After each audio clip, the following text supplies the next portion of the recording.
Did John Lennon invent punk rock years before the Sex Pistols? London, 1977. The Sex Pistols were burning Britain to the ground. God Save the Queen. Anarchy in the UK. Johnny Rotten spitting venom into microphones. Malcolm McLaren pulling strings behind the curtain. The entire music establishment reeling from the shock of something raw and furious and deliberately, defiantly ugly. The music press declared it a revolution, something new, something that had never existed before, and a complete rupture with everything that came before it. Punk rock, year zero, the death of the old world, and the birth of something uncompromising, uncommercialized, and absolutely real. Except there was a problem with the year zero narrative.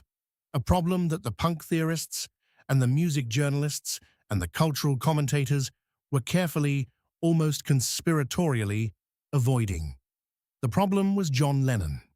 Specifically, I'm John Lennon on stage at a small club in New York City in 1972, playing music that sounded with uncomfortable precision like what the world would call punk rock 5 years later. Raw, stripped down, deliberately anti-melodic, lyrically confrontational, technically imperfect in ways that seemed chosen rather than accidental. The problem was Cold Turkey, released in 1969. A song so jagged, so sonically aggressive, and so completely stripped of the melodic prettiness that had made the Beatles famous that radio stations refused to play it. A song that sounded, to ears that knew what to listen for, like the Ramones before the Ramones existed. The problem was, well, from John Lennon/Plastic Ono Band. A track built on a single distorted guitar riff, John's voice pushed past its comfortable range into something that screamed rather than sang. Used the rhythm section, playing with the deliberate bluntness of musicians who had decided that elegance was dishonest. The problem was that John Lennon, years before Johnny Rotten was old enough to buy a record, had understood exactly what punk would later claim to have invented. That music could be a weapon, that it could be ugly on purpose. That technical imperfection, when deployed with intention, was more honest than polished craft. That the point of rock and roll was not to demonstrate what you could do, but to say something true, regardless of whether you could do it properly. The Sex Pistols said it first loudest, but John Lennon said it first. And in New York City, in the spring of 1974, at a small, sweat-soaked venue on the Lower East Side, John Lennon gave a performance that a generation of punk musicians would later cite as the moment they understood what music could be. A performance that was never released, yet never properly recorded. That existed only in the memories of the people who were there, and in a single bootleg tape of such poor quality that most of what it captured was static and the ghost of something extraordinary happening just beyond the reach of audibility. A performance that asked, and left unanswered, the question that would haunt music history for decades. Did John Lennon invent punk rock? And if he did, why did nobody tell us? So it is to understand what John Lennon was doing in 1972 and 1974, you have to understand what he was trying to escape. He was trying to escape melody, not because he couldn't write it. No one who had written Yesterday, In My Life, and Imagine could be accused of any deficiency in melodic facility. John Lennon was one of the most naturally gifted melodists in the history of popular music. That was precisely the problem. By 1970, melody had become a trap. The Beatles had been so extraordinarily good at creating perfect melodic structures that every subsequent piece of music John wrote was measured against that standard. Every song was heard through the filter of what had come before. Every note was compared to the best notes he had ever written. and found to be less perfect, less polished, less commercially inevitable. The primal therapy sessions with Dr.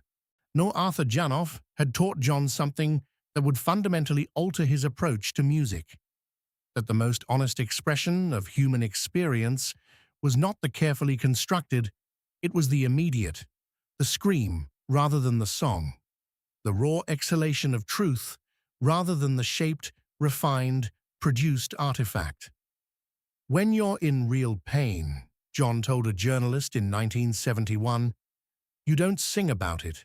You make a sound, an ugly sound, a sound that doesn't care whether it's pleasant to listen to. That's because pleasantness isn't the point. The point is getting the thing out.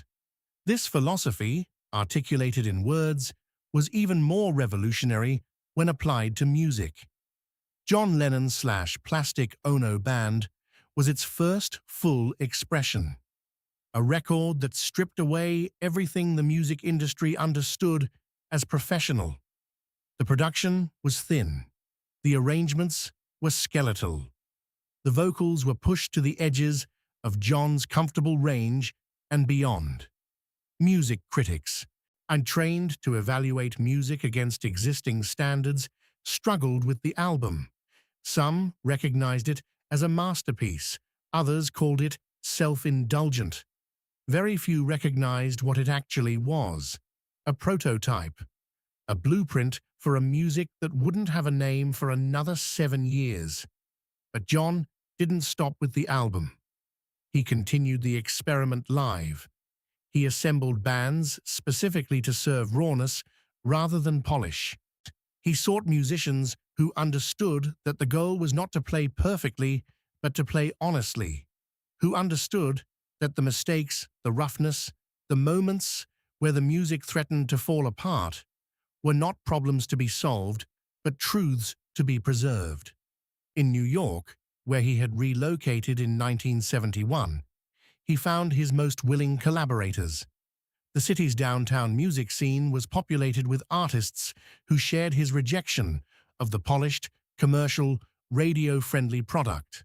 In artists who were experimenting with noise, with minimalism, with the deliberate dismantling of rock and roll convention. These were the people who would go on to create the New York punk scene. Television, the Patti Smith Group, the Ramones, the Talking Heads, and several years before any of them played their first notes in public, John Lennon was playing with them, learning from them and teaching them, participating in the underground conversation that would eventually surface, loudly, into the mainstream. The night of April 17th, 1974, was one of those occasions. Hey, before we continue with this incredible story, I need to give you an important warning. Many subscribers have reported that YouTube has removed their subscriptions without notice. Just take a quick look at the red button below to make sure you're still subscribed to the channel. I don't want you to miss any of the exclusive content that's coming up. And while you're there, leave that powerful like. That helps me a lot with the algorithm. Oh, and tell me in the comments, which city are you watching from? I love getting to know every amazing person who is part of this community. Your participation makes all the difference. Let's interact. The venue was called The Bitter End, a small club on Bleecker Street in Greenwich Village, its capacity somewhere between 200 and a fire marshal's nightmare.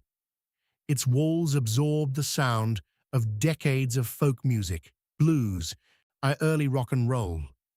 It smelled like spilled beer and ambition and the particular aroma of a room that had heard too many truths to maintain any pretense. John had arranged the performance quietly. No press releases, no management announcements. A few phone calls, a list of names passed between people who would understand what they were coming to witness. The audience, when they arrived, was not a typical concert crowd. No screaming fans, no Beatle devotees, no mainstream music consumers. These were musicians, artists, The people who were in 1974 creating in garages and rehearsal spaces and tiny downtown clubs, the music that would eventually become punk rock. Tom Verlaine was there, Richard Hell, Patti Smith, who had not yet recorded her first album but who was already reshaping what rock and roll poetry could be. A young Joey Ramone, still several years away from forming the band that would carry his name, is standing in the back corner with the quiet intensity of someone absorbing everything. John took the stage alone. He had a guitar, a Fender Telecaster, not his usual Gibson, specifically chosen for its brighter, more aggressive sound. He had no backing band, no production. Just the guitar, a single microphone, and the conviction that what he was about to do needed no ornamentation. He played for 2 hours. What he played was not the Beatles. It was not the thoughtful and melodically sophisticated solo work of Imagine and Mind Games. It was something that had no name in 1974 because it hadn't been named yet. He played Cold Turkey at double its recorded speed. The guitar riff transformed from aggressive into savage. He played Well, Well, Well, as if he were trying to break the guitar rather than play it. He played several songs that no one recognized, new material that had never been performed publicly. The songs built on single repeated chords and lyrics that were less crafted verses than they were extended screams. Between songs, he talked. Not in the performer's professional way of connecting with an audience. He talked the way a person talks when they've decided that honesty is more important than likability. I spent 10 years making perfect music, he said, his voice raw from the previous song.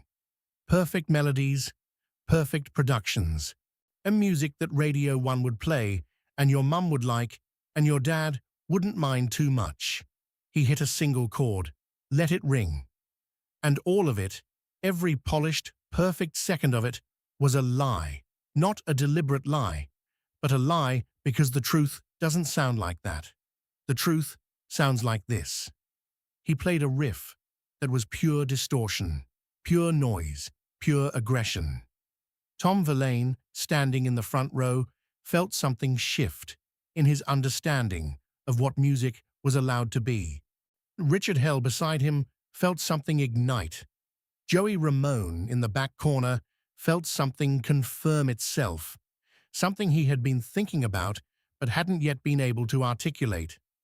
John Lennon was not inventing punk rock that evening, but he was demonstrating, with the authority of the most famous musician in the world, that the impulse behind what would become punk rock was not new, that it was not the product of teenage rebellion or fashion or Malcolm McLaren's marketing genius, and it was the product of the oldest and most fundamental tension in popular music, the tension between what is honest and what is beautiful, between what is true and what is sellable, between the scream and the song.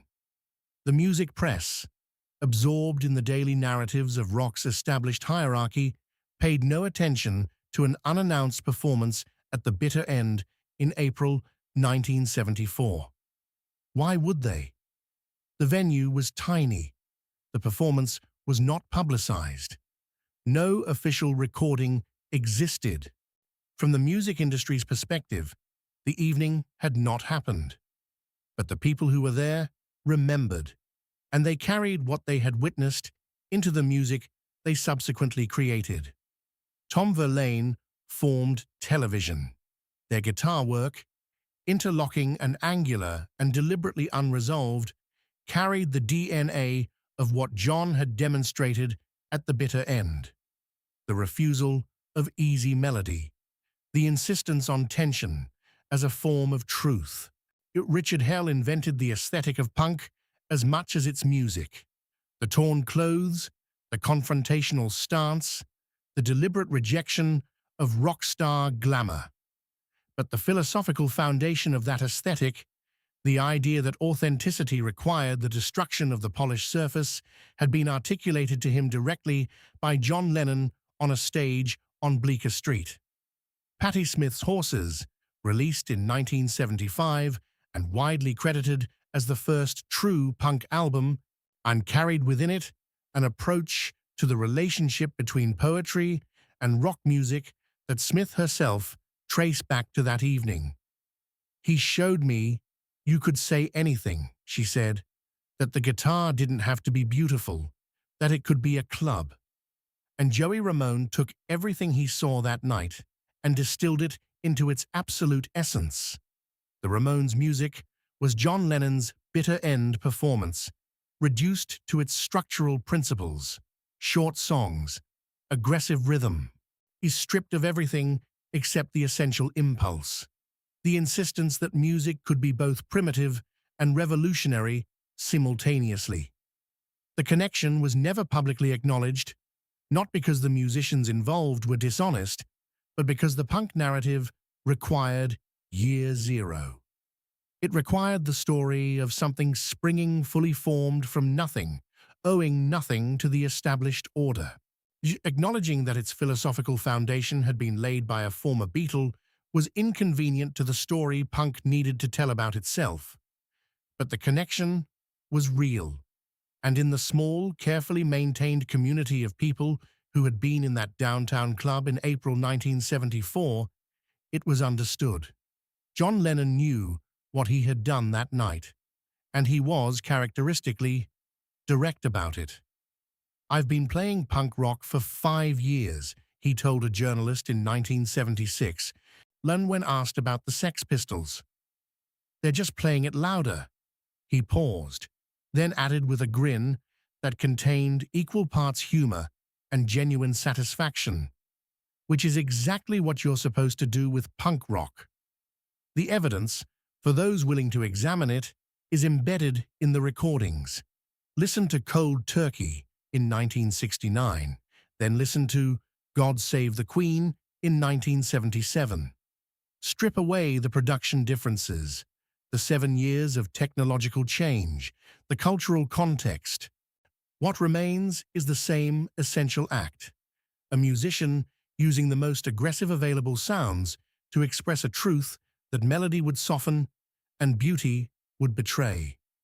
Listen to Well, Well, Well from John Lennon's Plastic Ono Band.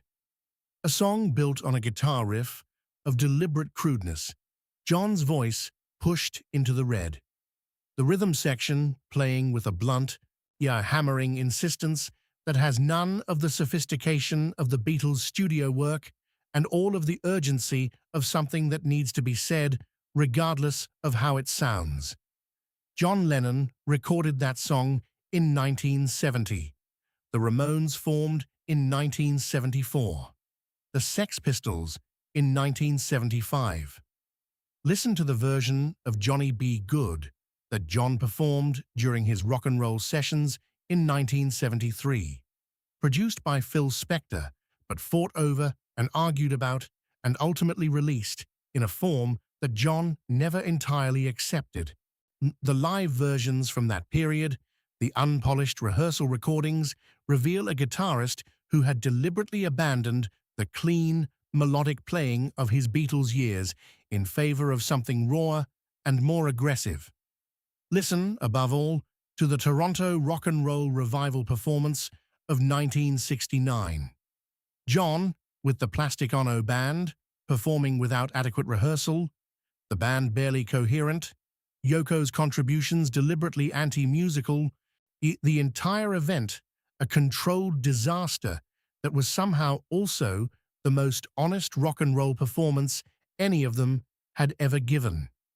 Punk rock theorists, when they discuss the genre's ancestry, cite Chuck Berry, Eddie Cochran, the Stooges, the MC5, the New York Dolls. All of these citations are accurate. All of these musicians contributed to the lineage. But the figure who most directly bridged the gap between the original rock and roll impulse and punk's deliberate return to that impulse was John Lennon. The man who had been the most successful musician in the world and who had chosen, at the height of that success, to strip everything away and return to the essential. Not because he had run out of ideas, but because he had too many ideas and understood that most of them were in the way. In 1977, when punk rock was declared a revolution, John was living quietly in the Dakota in New York, raising Sean, stepping back from the music industry that he had spent 20 years in combat with. He watched the punk explosion with the quiet satisfaction of someone who has been saying something for years and is watching the world finally catch up. He didn't claim credit. He wasn't interested in credit. But when asked directly by those who knew enough to ask directly, he was honest. "I'm the first punk," he said. "I've always been the first punk." He smiled. That specific, slightly dangerous smile that his closest associates knew as the expression of someone who was telling a truth they found genuinely amusing. The difference is, I used to bathe. In December 1980, John Lennon was murdered. The punk musicians who owed their philosophical foundation to the work he had done in the early 1970s responded in different ways. Some wrote songs, others gave interviews, but many said nothing publicly because there was nothing adequate to say. But in the years that followed, as the distance between the event and its assessment grew, the conversation about John's relationship to punk rock gradually became more open. Tom Verlaine, in a 1985 interview, said, "Everything we did with television was a conversation with John Lennon's early solo work. He showed us that the Beatle could become something raw, that the most polished musician of his generation could choose roughness as a creative philosophy. That was permission. That was the most important permission any of us received." Patti Smith was more direct. "John invented the attitude before anyone invented the music to go with it. The attitude that says, I will not make this comfortable for you. I will not smooth this down. If the truth is jagged, the music will be jagged." He had that attitude in 1970. We were still learning how to have it in 1975. Joe Strummer of The Clash, in his final interviews before his own death in 2002, acknowledged the debt with the directness that had always characterized his public statements.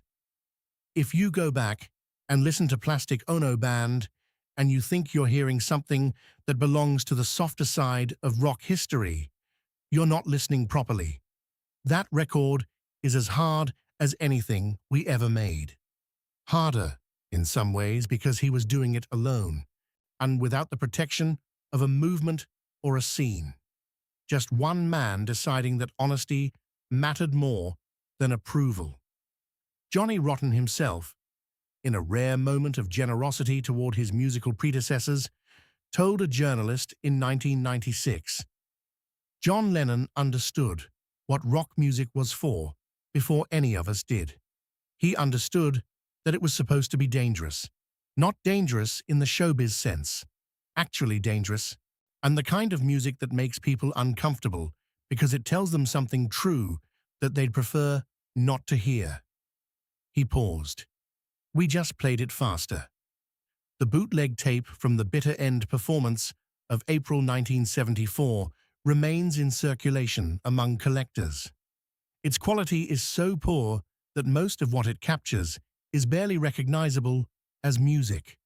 But the people who seek it out, who listen to the static and the ghost frequencies and the occasional clear moment where John's guitar cuts through the noise with startling precision, report the same experience. The experience of hearing something that should not be possible. A Beatle playing punk rock. The most successful musician of his generation, stripping himself down to the essential truth beneath all the production and the craft and the commercial apparatus. Playing music that had no name yet, and that would not have a name for another 3 years.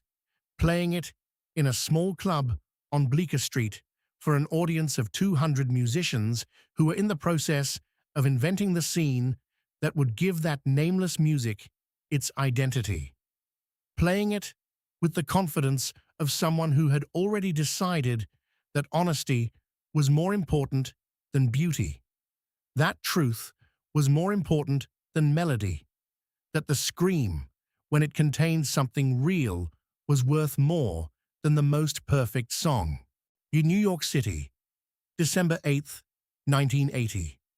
John Lennon was murdered on the street outside his home. The city broke. The world broke. And in the breaking, the stories emerged. The full complexity of who he had been. The deliberate provocations and the private gentleness. The political activism and the domestic simplicity. The Beatle mythology and the human reality underneath it. And this story, and the story of a man who had been the most commercially successful musician of his era and who had spent the second decade of his career systematically dismantling everything that commercial success required. The polish, the accessibility, the deliberate crafting of sound to meet the expectations of an audience trained to expect certain things. In its place, something rougher, more honest, more dangerous. The question, did John Lennon invent punk rock, is, in its literal form, unanswerable. When punk rock was invented by many people across many years in many cities, its genealogy is complex and contested and resists any single origin story. But the question contains a smaller, more precise, more answerable question. Did John Lennon understand, years before the mainstream music culture did, that the most powerful music was not the most polished? That rock and roll's highest function was not entertainment, but truth? That the willingness to make music that was ugly, that was raw, and that was technically imperfect and emotionally uncomfortable, was not a failure of craft, but an achievement of honesty? The answer to that question is yes, and the evidence is in the grooves, in Cold Turkey, and Well, and that bootleg from the bitter end, and the testimony of every musician who was part of the New York downtown scene in the early 1970s, and who will tell you, if you ask them directly, is that John Lennon was in the room before any of them had figured out what the room was for. The Sex Pistols declared Year Zero. But John Lennon had been living in Year Zero since 1970, since the Primal Therapy sessions, since the decision to make Plastic Ono Band the way it was made, since the night he walked onto a stage at the Toronto Rock and Roll Revival with a band he'd never properly rehearsed and played music that should have been a disaster and was instead one of the most important performances in rock history. The punk musicians of 1977 were young men and women, declaring their independence from a rock establishment they found bloated and dishonest and more interested in craft than truth.